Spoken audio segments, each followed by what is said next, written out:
Hello everyone, welcome to the study concept. Madhya Pradesh अनुसूचित जनजाति ऋण मुक्ति विधेयक 2020। इस पे मैं ये वीडियो लेके आया हूँ जो कि मध्य प्रदेश एमपीपीएससी के नए सिलेबस पर आधारित ये पूरा का पूरा जो टॉपिक वाइज में वीडियो है, इसको आप अंत तक देखिएगा। वेरी इंपॉर्टेंट, क्योंकि मध्य प्रदेश का जो नया सिलेबस आया है उस पर ये ऐड हुआ है। नए सिलेबस में ये पूरी जानकारी आपको बहुत जरूरी है और इसको आप बिल्कुल कंप्लीट आखिरी तक देखिएगा। Very important. तो चलिए शुरू करता हूँ। मध्य प्रदेश अनुसूचित जनजाति ऋण विमुक्ति विधेयक 2020 जो अभी हाल ही में इसमें प्रावधान आए हैं और इसमें क्या क्या इंपॉर्टेंट कंटेंट है जो कि आपके एग्जाम के लिए बहुत ही ज्यादा उपयोगी है, तो वो आप आगे हम इसको कंप्लीट करते हैं। तो वीडियो को अंत तक देखिएगा, साथ में वीडियो को लाइक और शेयर भी कीजिएगा। लाइक बटन आपको दबाना है, साथ में वीडियो को अधिक से अधिक शेयर करना है, जिससे कि वो सारे विद्यार्थी जो कि एमपीपीएससी 2020 की तैयारी कर रहे हैं वो भी ज्यादा से ज्यादा इस वीडियो को देख पाएं। और लगातार देखने के लिए मेरे टॉपिक वाइज कंटेंट आप मेरा चैनल स्टडी कॉन्सेप्ट सब्सक्राइब कर लीजिए ऑल नोटिफिकेशन के साथ में। ऑल का रेडियो बटन सेलेक्ट करने के बाद ही आपको सब्सक्राइब बटन क्लिक करना है, जिससे कि आपको सारे वीडियोस के नोटिफिकेशंस मिल पाएंगे। तो चलिए शुरू करता हूं। ये मध्य प्रदेश अनुसूचित जनजाति ऋण विमुक्ति विधेयक 2020 के ऊपर पूरा बनाया हुआ ये कंटेंट आपके लिए प्रस्तुत है। आइए समझते हैं पहला पॉइंट। अनुसूचित क्षेत्रों में निवास कर रहे अनुसूचित जनजाति वर्ग के व्यक्तियों को 15 अगस्त 2020 तक का प्रत्येक ऋण, जिसमें कि ब्याज की रकम भी यदि है तो वो भी इंक्लूड है, ठीक है ना, जो कि अनुसूचित क्षेत्र में निवासरत जितने भी अनुसूचित जाति के लोग हैं, ठीक है ना, कौन से अनुसूचित जनजाति वर्ग के लोग, क्योंकि ये विधेयक है ये मध्य प्रदेश अनुसूचित जनजाति ऋण विमुक्ति विधेयक, यानी कि ऋण से मुक्ति पाने वाला विधेयक है। जो भी ऋण है उससे मुक्त करने का ये विधेयक 2020 में मध्य प्रदेश सरकार ने प्रस्तुत किया है, ठीक है ना। तो इसमें क्या, अनुसूचित क्षेत्र में निवासरत और अनुसूचित जनजाति के सदस्यों द्वारा कोई भी लेन देन किया गया हो वो पूर्णतः विमुक्त होगा, यानी कि उन्मोचित होगा, यानी कि पूरी तरीके से वो खारिज कर दिया जाएगा, ठीक है ना। उसको पूरी तरीके से खारिज समझा जाएगा अगर वो ऋण लिया गया है किनके द्वारा, अनुसूचित जनजाति के लोगों को, अनुसूचित जनजाति के समुदाय के द्वारा अगर कोई ऋण लिया गया है। अगला पॉइंट, ऋण की वसूली के समस्त वादों तथा कार्रवाइयों को जो कि ऋण के विरुद्ध लांबित है, यानी कि कोई ऋण लिया गया है अनुसूचित जनजाति व उनके समुदाय के लोगों ने अगर उस पर कोई भी वादा किया है, कोई भी कमिटमेंट किया है पेपर पर, ठीक है ना, तो उसकी जो भी कार्रवाई अगर कोई संस्था करती है ऋण लेने के लिए, ठीक है ना, जो कि लांबित की गई है, वो सारी की सारी उसी समय ही खारिज हो जाएगी और वो उसका पूरा का पूरा जो भी पेपर वर्क है वो निरस्त माना जाएगा।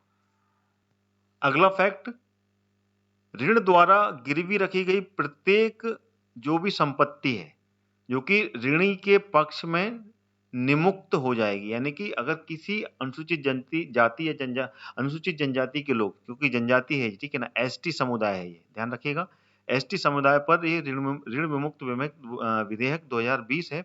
और उसमें से किसी भी व्यक्ति ने अगर कोई भी संपत्ति गिरवी रखकर अगर कोई लोन लिया है, ठीक है ना, तो वो भी जो संपत्ति के जो पेपर्स हैं या फिर जो भी उसकी वो संपत्ति है वो उसको वापस होगी, ठीक है ना, तथा लेनदार इस बात के लिए अबाध्य होगा, ठीक है ना, उसके लिए कोई बाध्य नहीं कर सकता लेनदार, और उस ऋणी को वह जो संपत्ति है वो तत्काल वापस कर दे, ठीक है ना। तो इस विधेयक में यही पूरी की पूरी व्यवस्था की गई है अनुसूचित जनजाति के लिए कि वो तुरंत उस संपत्ति को, जिस संपत्ति को गिरवी रखकर अगर कोई ऋण लिया गया है तो वो संपत्ति के पूरे पेपर, पूरे कागज तुरंत तत्काल जो ऋणी है उसको वापस करेगा।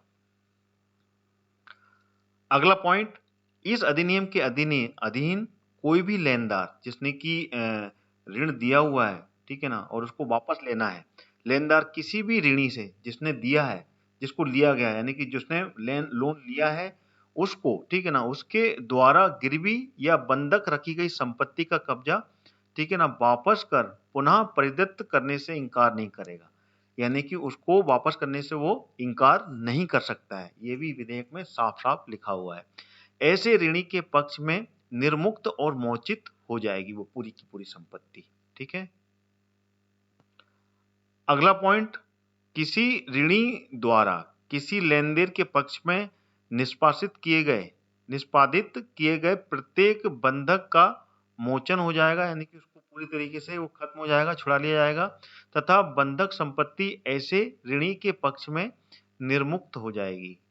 ठीक है ना, कोई भी बंधक संपत्ति वो ऋण मुक्त हो जाएगी, उस पर कोई भी बकाया बाकी नहीं रहेगा।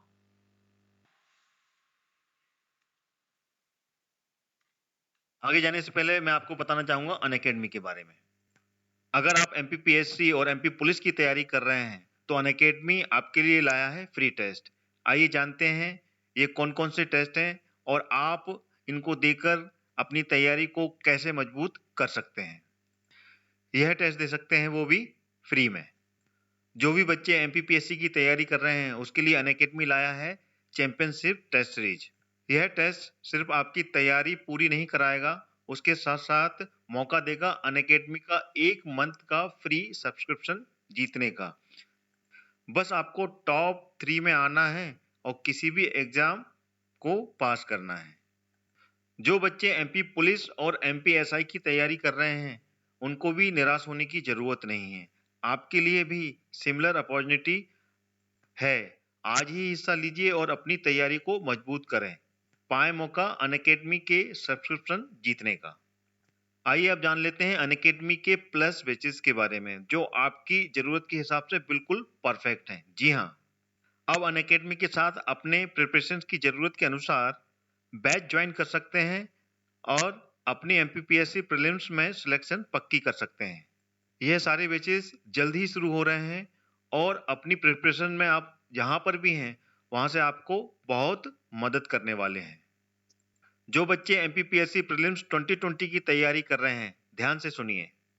आपकी तैयारी के लिए अनअकैडमी ने लॉन्च किया है अचीवर बैच, जिसमें आपको एमपीपीएससी का कंप्लीट मार्गदर्शन मिलेगा, वो भी एमपीपीएससी के टॉप एजुकेटर से।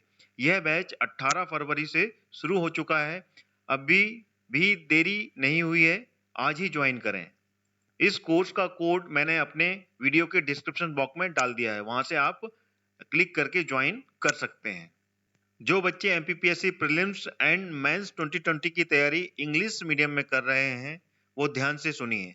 आपकी तैयारी के लिए अनअकैडमी ने लॉन्च किया है फाउंडेशन बैच, जिसमें आपको एमपीपीएससी का कंप्लीट मार्गदर्शन मिलेगा, वो भी एमपीपीएससी के टॉप एजुकेटर से।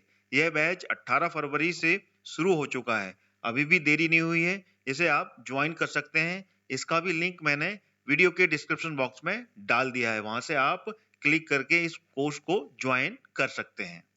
जो बच्चे एमपीपीएससी प्रीलिम्स एंड मेंस 2020 की तैयारी हिंदी में कर रहे हैं वो भी ध्यान से सुनिए।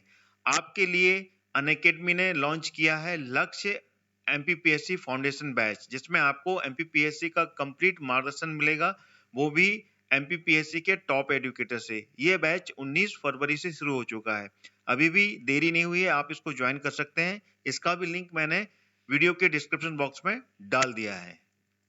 अनअकैडमी में इंडिया के टॉप एजुकेटर्स आपको पढ़ाते हैं, तो आज ही ज्वाइन करें, देरी किस बात की है, और अपना लक्ष्य हासिल करें। और जब आप ज्वाइन करेंगे तो मेरा कोड यूज करना मत भूलिएगा। जैसे ही आप मेरा कोड यूज करेंगे इंस्टेंट 10% का डिस्काउंट मिलेगा। मेरा रेफरल कोड है हरदयाल कुशवाहा, जो कि कैपिटल लेटर में लिखा हुआ है। तो जल्द ही इस ऑफर का फायदा उठाइए, आखिरी कुछ दिन ही शेष रह गए हैं। 1 मार्च से ये डिस्काउंट 10% से घटकर 5% हो जाएगा। तो आज ही सब्सक्राइब करें और मेरा रेफरल कोड लगाना मत भूलिएगा। जैसा कि मैंने बताया आपको, मेरा रेफरल कोड है कैपिटल लेटर में जो आपको लिखा हुआ है हरदयाल कुशवाहा। अगला फैक्ट, नियमों का उल्लंघन करने पर 3 वर्ष का कारावास है इसमें। जो व्यक्ति जिसने की लोन दिया हुआ है, अगर वो किसी भी तरीके की नियमों का जो कि विधेयक में लिखा हुआ है उसको अगर वो फॉलो नहीं करता है, ठीक है ना, तो सामने वाले को उसका उल्लंघन करता है, तो उस लोन की जो संस्था है, ठीक है ना, उसको 3 वर्ष का कारावास या फिर 1 लाख रुपए तक का जुर्माना हो सकेगा, या फिर दोनों से ही इसको दंडित किया जा सकेगा। ये प्रावधान किया गया है अनुसूचित जनजाति ऋण विमुक्ति विधेयक 2020 में। लेटेस्ट है बिल्कुल, पिछले वर्ष ही ये मध्य प्रदेश सरकार ने इस प्रावधान को लेकर आई है। आगे चलते हैं। अगला पॉइंट, इस अधिनियम के उपबंधों के क्रियान्वयन के लिए जो भी उपबंध इसमें प्रावधान किए गए हैं, जो भी उपबंध इसमें जारी किए गए हैं, उन सभी उपबंध के अच्छी तरीके से क्रियान्वयन हो सके, उसके लिए जिले के जितने भी कलेक्टर हैं, मध्य प्रदेश के जितने भी कलेक्टर्स हैं, ठीक है ना, जिलों में, अथवा उनके जो प्रतिनिधि हैं, जो कि डिप्टी कलेक्टर या फिर जो उससे निम्न श्रेणी के हों, कलेक्टर, डिप्टी कलेक्टर, उससे नीचे की निम्न श्रेणी, उन सभी को इसके बारे में प्राधिकृत करना यानी कि सूचित करना जरूरी होगा।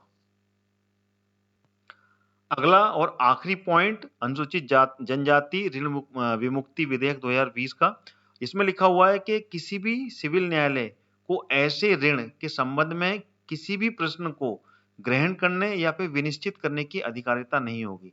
यानी कि ये एक ऐसा विधेयक है, अनुसूचित जनजाति ऋण विमुक्ति विधेयक, जिसमें कि अगर कोई लेनदार है, वो अगर चाहे कि किसी भी पर्टिकुलर सिविल न्यायालय, ठीक है ना, किसी भी न्यायालय में जाकर इसके बारे में अगर कोई केस करना चाहता है, कोई भी अगर इस तरीके की कार्रवाई करने की कोशिश करता है, तो सिविल न्यायालय ऐसी कोई भी प्रश्न को एक्सेप्ट नहीं करेगा और ना ही उसके बारे में कोई सोचने की उस पर विचार कर सकेगा। ठीक है ना, ये इसमें अधिकारिता नहीं दी गई है किसी भी न्यायालय को। ठीक है, तो यानी कि पूरी तरीके से ये जो बिल है, ये अनुसूचित जनजाति के जो भी समुदाय और जो भी लोग हैं, उन सबके जो भी ऋण दिए गए हैं उस पर उससे मुक्त करने का ये विधेयक लाया गया है। ठीक है, तो ये आपको क्लियर हो गया पूरा। तो एक छोटा सा वीडियो मैंने आपके लिए बनाया जो कि अनुसूचित जनजाति ऋण विमुक्ति विधेयक यानी कि ऋण से मुक्ति पाने वाला जो विधेयक लागू हुआ 2020 में जो प्रावधान आए उसके बारे में मैंने आपको जानकारी दी। वीडियो कैसा लगा आप कमेंट करके बताएं, क्योंकि बहुत ही इंपॉर्टेंट है, लेटेस्ट है बिल्कुल, तो आपको इसके बारे में जानकारी बिल्कुल होनी चाहिए, जो कि एमपी 2020 के जो भी परीक्षार्थी एग्जाम देना चाहते हैं या फिर प्रिपरेशन कर रहे हैं, तो वो बहुत ही इंपॉर्टेंट पॉइंट्स है, इस पर क्वेश्चंस बनने की पूरी संभावना है। तो लगातार मेरे इस तरीके के टॉपिक्स का वीडियोस देखने के लिए मेरा चैनल स्टडी कॉन्सेप्ट आप सब्सक्राइब कर लें ऑल नोटिफिकेशन के साथ में। और हाँ, वीडियो को आप लाइक जरूर करें, लाइक बटन प्रेस जरूर करते जाएं, साथ में वीडियो को शेयर भी करें, जिससे कि ज़्यादा से ज़्यादा एमपीपीएससी 2020 की एग्जाम्स की प्रिपरेशन करने वाले विद्यार्थी इस वीडियो को देख पाएं और पूरा जानकारी ले पाएं ऋण विमुक्ति विधेयक 2020 की, जो कि अनुसूचित जनजाति के वर्गों के लिए ये लाया गया है। तो इसी के साथ अपना ये टॉपिक वाइज वीडियो यहीं समाप्त करता हूँ। अगला वीडियो लेके फिर हाजिर रहूंगा। तब तक के लिए जय हिंद, जय भारत।